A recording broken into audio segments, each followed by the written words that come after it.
Hi guys! Ilang araw nang usap-usapan sa social media, sa mainstream media ang nangyaring pandunggol ba, pambangga ng bapor ng China laban sa ating maliit na barko o bapor ba tinatawag yon? So nag-react na naman ng mga politiko, senador, congressman ang nangyari sa West Philippine Sea na nagagalit sa ginagawa ng mga Chinese vessel.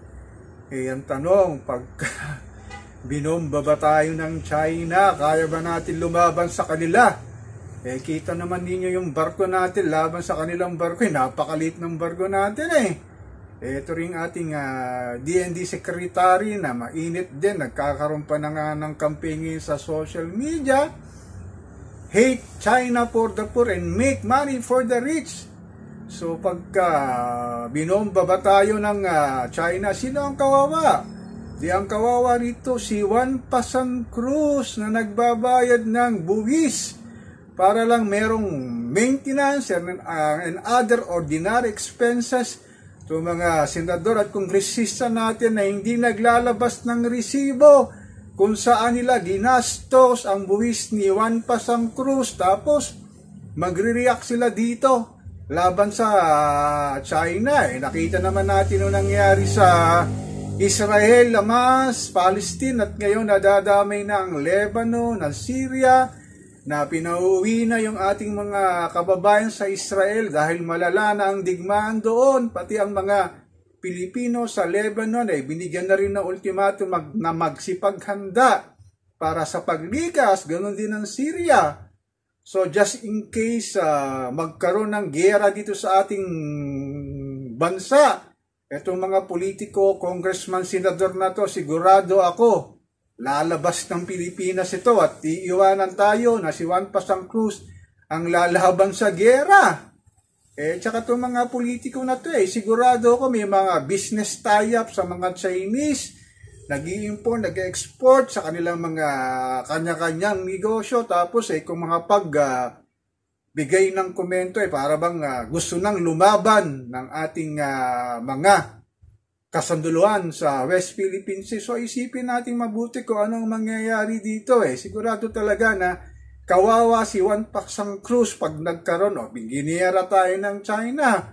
Although nandiyan naman si Uncle Sam, tutulong ba? Tutulong si Luna ng konti, pero marami talagang mamamatay sa ating mga kababayan na nangyayari ngayon sa Lebanon, sa Syria, sa Israel, sa Hamas, sa Palestine.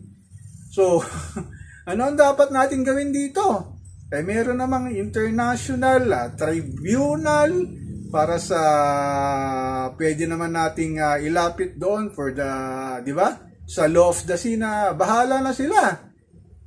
Talaga tong China, talagang bubulihin tayo. Pero ang tanong dito, hindi naman natin kumaya na lumaban sa kanila dahil wala nga tayong armas So, sino ang kawawa? Lalo na, ganito ang sitwasyon natin dito sa hirap ng buhay, sa taas ng presyo ng bilihin.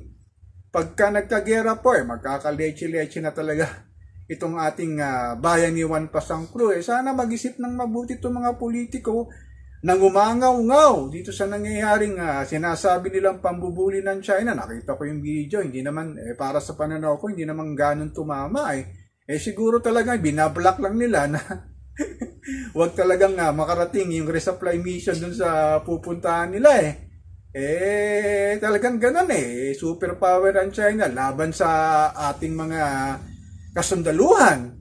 So na magkaroon ng tawag dito na magkaroon ng peace o kaya pag-usapan na lang itong nangyayari na to, kasi kawawa ho si Juan Pasang Cruz at wala talagang mangyayari kung magkakaroon ng giyera Uulitin ko ulit mga politiko natin, senador, congressman, sila ho ang unang lalabas ng Pilipinas papunta sa Amerika, sa UK, siguro sa Australia at iba-ibang panig ng mundo, at maiiwan tayong mga mahihirap ang lalabanan natin ng Chinese military laban sa ating mga kasandaluan na hindi nga kumpleto ang kanilang mga armas dahil sa walang humpay na corruption sa nangyayari sa ating bayan.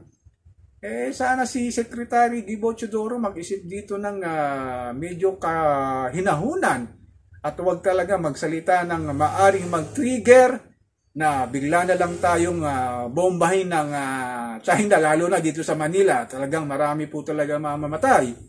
So ako po si Papa Ken dito sa aking channel. Patuloy po ako magmimiron, magmamatsyag kung saan patutungo itong sigalot sa West Philippine Sea.